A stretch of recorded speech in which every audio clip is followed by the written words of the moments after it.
Perkenalkan, nama saya Adista Feratantia. NIM saya 7211419182, AKTP 2019. Di sini saya akan menjelaskan bab 4 tentang penggunaan dan pengembangan sistem.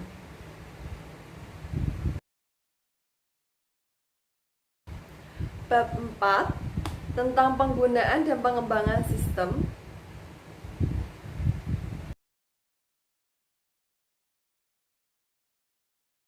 Organisasi bisnis. Organisasi bisnis terdiri dari dua kata, yaitu bisnis dan organisasi. Organisasi sendiri adalah perkumpulan orang serta aktivitas guna mencapai tujuan tertentu. Sedangkan bisnis adalah merupakan semua aktivitas yang telah diorganisasikan oleh sejumlah orang.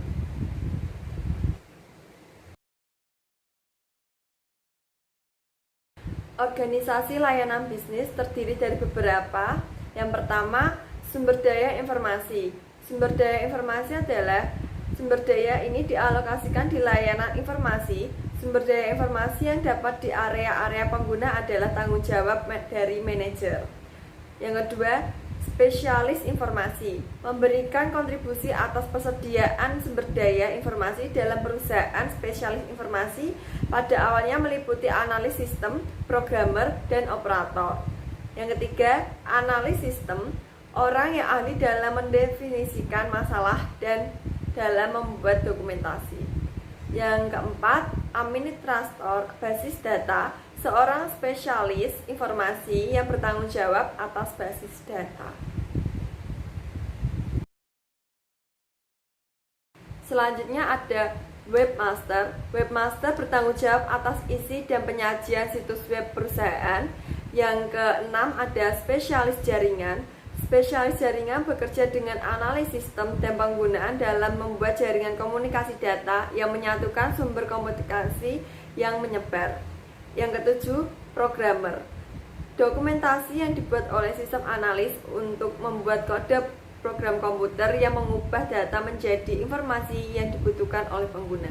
Yang terakhir, operator. Operator menjalankan komputerisasi berskala besar seperti komputer mainframe dan server yang biasanya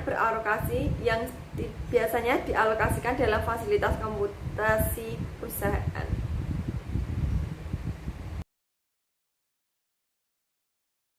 Struktur organisasi layanan informasi ada dua. Yang pertama, tren di struktur desentralisasi ke desentralisasi. Yang kedua, struktur organisasi inovatif.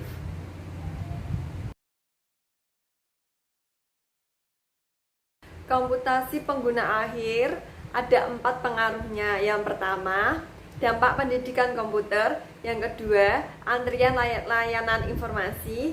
Yang ketiga, murahnya peranti keras. Yang keempat, peranti lunak siap pakai.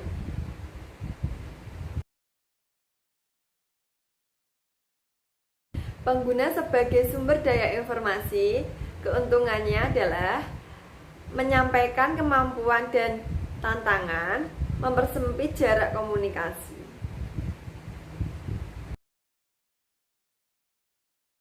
Resiko komputasi pengguna akhir ada 6. Yang pertama, sasaran sistem buruk. Yang kedua, sistem dirancang dan didokumentasikan dengan buruk. Yang ketiga, penggunaan sumber daya informasi yang tidak efisien. Yang keempat, hilangnya integritas data. Yang kelima, hilangnya keamanan.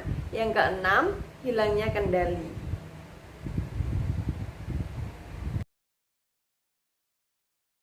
Pengetahuan pengembangan sistem. Pengetahuan komputer adalah kemampuan untuk menggunakan sumber daya komputer guna mendapatkan pemrosesan yang dibutuhkan. Sedangkan pengetahuan informasi meliputi pemahaman bagaimana pengguna informasi dalam setiap saat, pencegahan masalah di mana informasi tersebut diperoleh, dan bagaimana membagi informasi dengan orang lain. Teori sistem, cara penggunaan suatu fenomena dalam bentuk sistem normatif.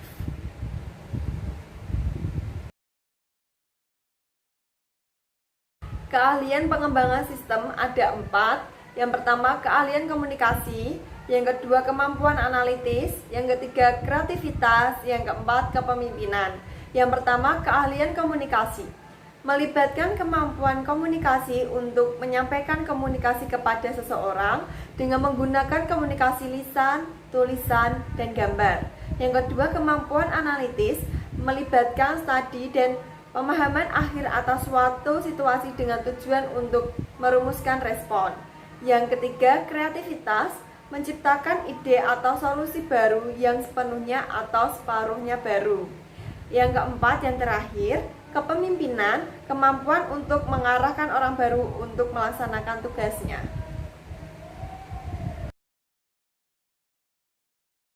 Otomatis kantor. Otomatis kantor adalah penerapan otomatis seperti teknologi komputer dan pekerjaan kantor.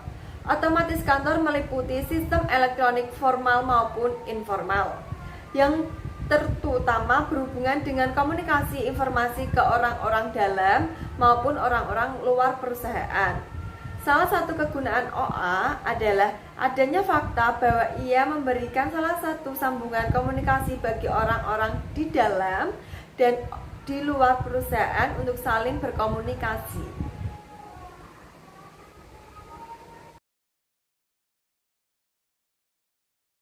Kantor maya terdiri dari dua, yaitu telecommuting dan hoteling. Keuntungan telecommuting adalah fleksibilitas yang diberikan dalam menjadwal tugas-tugas perusahaan sehingga tugas pribadi akan dapat diakomodasi. Sedangkan kerugian sifatnya yang terisolasi karyawan yang ikut dalam telecommuting dapat menjadi anggota yang tidak terlalu penting. Yang kedua yaitu hoteling. Hoteling sendiri bahwa perusahaan menyediakan suatu fasilitas terpusat yang dapat dibagi bersama oleh karyawan jika terdapat kebutuhan akan ruang dan dukungan kantor. Keuntungannya adalah pemanfaatan sumber daya dan ruang yang lebih efektif dan lebih fokus yang lebih kepada karyawan yang dibutuhkan dan personel kantor.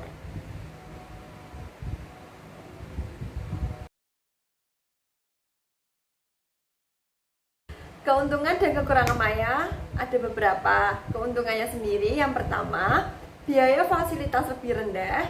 Yang kedua, biaya peralatan lebih rendah. Yang ketiga, berkurangnya penelitian pekerjaan. Yang keempat, kontribusi sosial.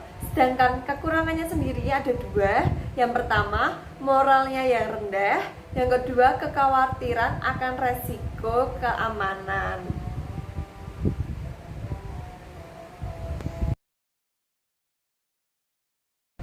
Sekian video dari saya, kurang lebihnya mohon maaf. Wassalamualaikum warahmatullahi wabarakatuh.